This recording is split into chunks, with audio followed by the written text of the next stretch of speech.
On May 5, 2026, a squadron of MH-47G Night Stalkers was tracked flying dark, running low over the desert toward Coleman Air Force Base. This wasn't a deployment to a foreign theater. Their destination was the Department of Energy's Area 50 facility, right in the middle of Albuquerque. The operation was ordered by Secretary of War Pete Hegseth, who is currently attempting to execute a forced military breach of a domestic laboratory. Hegseth's target is a piece of hardware known as the Yemen Orb. It is a non-human intelligence asset capable of total kinetic energy negation, currently being held inside a secure location known as the Yemen Vault. These helicopters aren't for show. They are the tactical edge of an active federal standoff, as the military prepares to seize technology that the government has long denied even existed. The chain of events leading to this raid began on April 22, 2026, when the Supreme Court issued a 6-3 ruling in the case of Hensley v. Fluor Corporation. The ruling effectively dismantled federal preemption immunity. For decades, private contractors used this legal shield to handle sensitive government materials without being subject to state-level tort laws.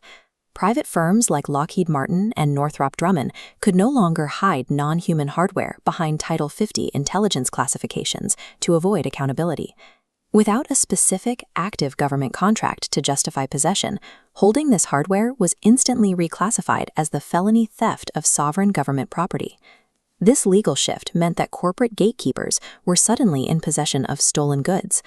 To avoid prosecution, they had to move the physical assets out of their private facilities and into government-controlled territory immediately.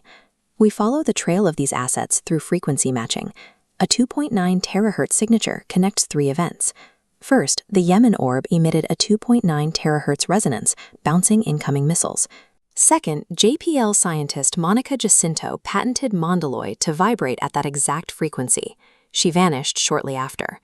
Finally, sensors detected a 4.2 megawatt energy spike at a 2.9 terahertz subharmonic, originating inside Sandia's Area 5.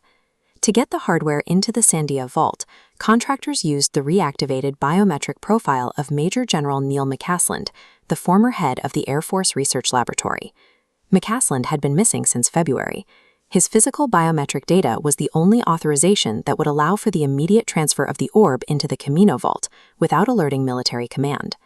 The Yemen Orb didn't end up at Sandia by accident. It was laundered out of private corporate hands and into a federal vault using a ghost profile to keep it out of the military's reach. By May 5th, the asset was successfully locked within the Department of Energy's jurisdiction. Secretary Hegseth is now using National Security Memorandum 41 to justify a physical seizure, claiming authority over all uncontracted anomalous assets. The Department of Energy is fighting back with the Atomic Energy Act, using its specific legal provisions to block military inspectors from entering the facility. While the agencies exchange legal memos, the Night Stalkers are already on the ground at Coleman. The standoff is no longer just a matter of law, but of imminent kinetic force. The process of asset liquidation has reached its limit. This is no longer a hidden recovery operation. It is a verifiable, high-stakes confrontation over the ownership of non-human technology.